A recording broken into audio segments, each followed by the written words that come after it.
Welcome to another weekly market update. It's Sunday, the 8th of October, after the market closed on Friday, 6th of October. This is where we look at the big picture trend and short-term trend for the stock market. It's important to look at the stock market because everything's affected by it. The money you pay into your pension has gone into the stock market.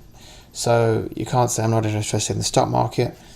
It's going to give you an early warning sign of when there's a recession or not.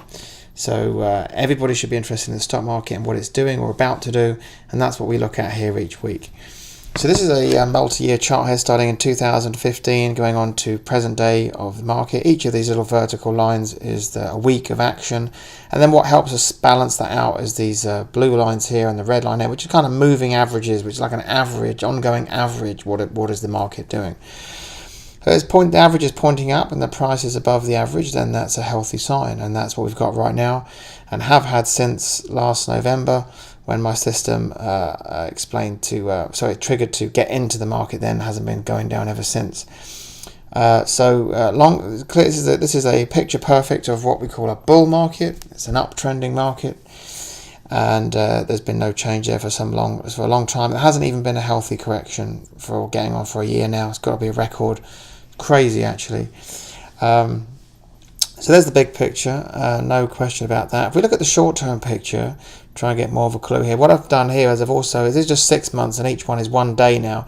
I've added something here called Bollinger Band, which attempts to kind of track the channel that the things are moving in, to get an idea about when things have got extreme or overbought, oversold, and whatever. And you can see, although this is a healthy picture in the long term with the bull market, this is, short term, this is looking stretched. It's done this before, so you've gone into the shade area up there and come down again. And every time you see it, there's nothing to say it's going to happen immediately, but it's been riding on the edge of that band there, the green band there for quite some time and getting a little bit ahead of itself. So let's take a bit of clutter off there and remove that.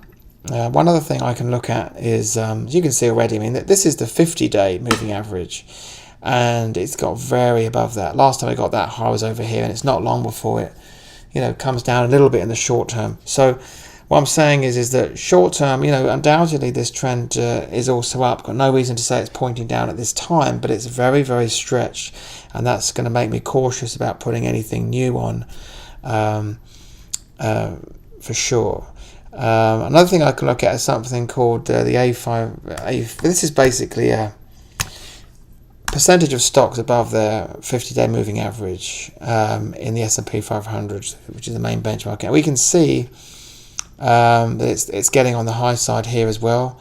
That's pretty much as high as it's been during this whole bull market run. 75% around there is of them. That's as you can see, the only time it's hit that hasn't been long before it's turned around again. So it's hot, definitely hot. And that's going to affect the way ahead. So to cut a long story short then, long term this is very much a bull market. Short term I don't have any immediate indication to say this is going down, but it's very, very stretched.